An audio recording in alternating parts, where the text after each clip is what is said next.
مرحبا بجميع أصدقائنا في قناتكم عالم الحيوانات. أنا رشيد، واليوم سأقدم لكم أحد أروع عروضنا المستمرة من هجمات الحيوانات المفترسة في عالم الحيوانات. كل مقاطع الفيديو التي لا تصدق ستجدونها معنا في قناتكم المميزة. لقد بحثنا جيدا ووجدنا لكم مقاطع فيديو جديدة وحصرية التي ربما لم تشاهدوها بعد، بالإضافة إلى الأجزاء الأخرى التي قمنا بنشرها لكم سابقا. دعونا لا نطيل الكلام ولنذهب مع بعض للاستمتاع بمشاهدة هذه المقاطع الرائعة. تبدو تنانين الكومودو العملاقة كمخلوقات أسطورية يصعب تصديق وجودها في عالم الحيوان، لكنها في الواقع مجرد سحالي كبيرة توجد في منطقة واحدة محددة من هذا العالم. ويأتي السبب في اسمها من شائعات مفادها أن مخلوقا يشبه التنين قد عاش في جزيرة كومودو الأندونيسية. تنانين الكومودو هي نوع من السحالي الشائعة، وهي من الزواحف الكبيرة الموجودة في قارتي إفريقيا وآسيا. يعيش هذا النوع من الزواحف بشكل عام في عزلة عندما يكون خارج مواسم التزاوج.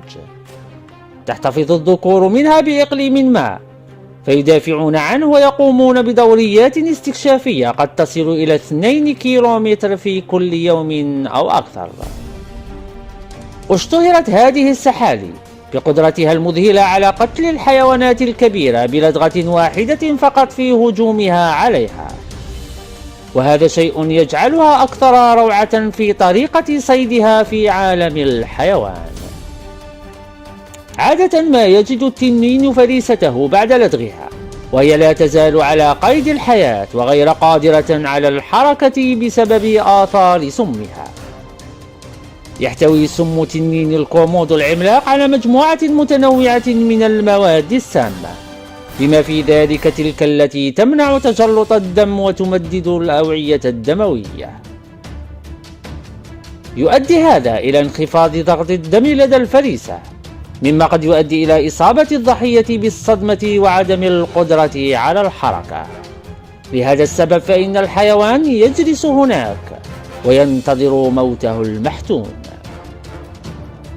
عندما يصل تنين الكومودو إلى فريسته لا يهتم بما إذا كانت الفريسة قد ماتت بالفعل أم أنها لا تزال على قيد الحياة، ولا يضيع الوقت أبدا في التفكير ويبدأ في أكل الضحية وهي لا تزال على قيد الحياة.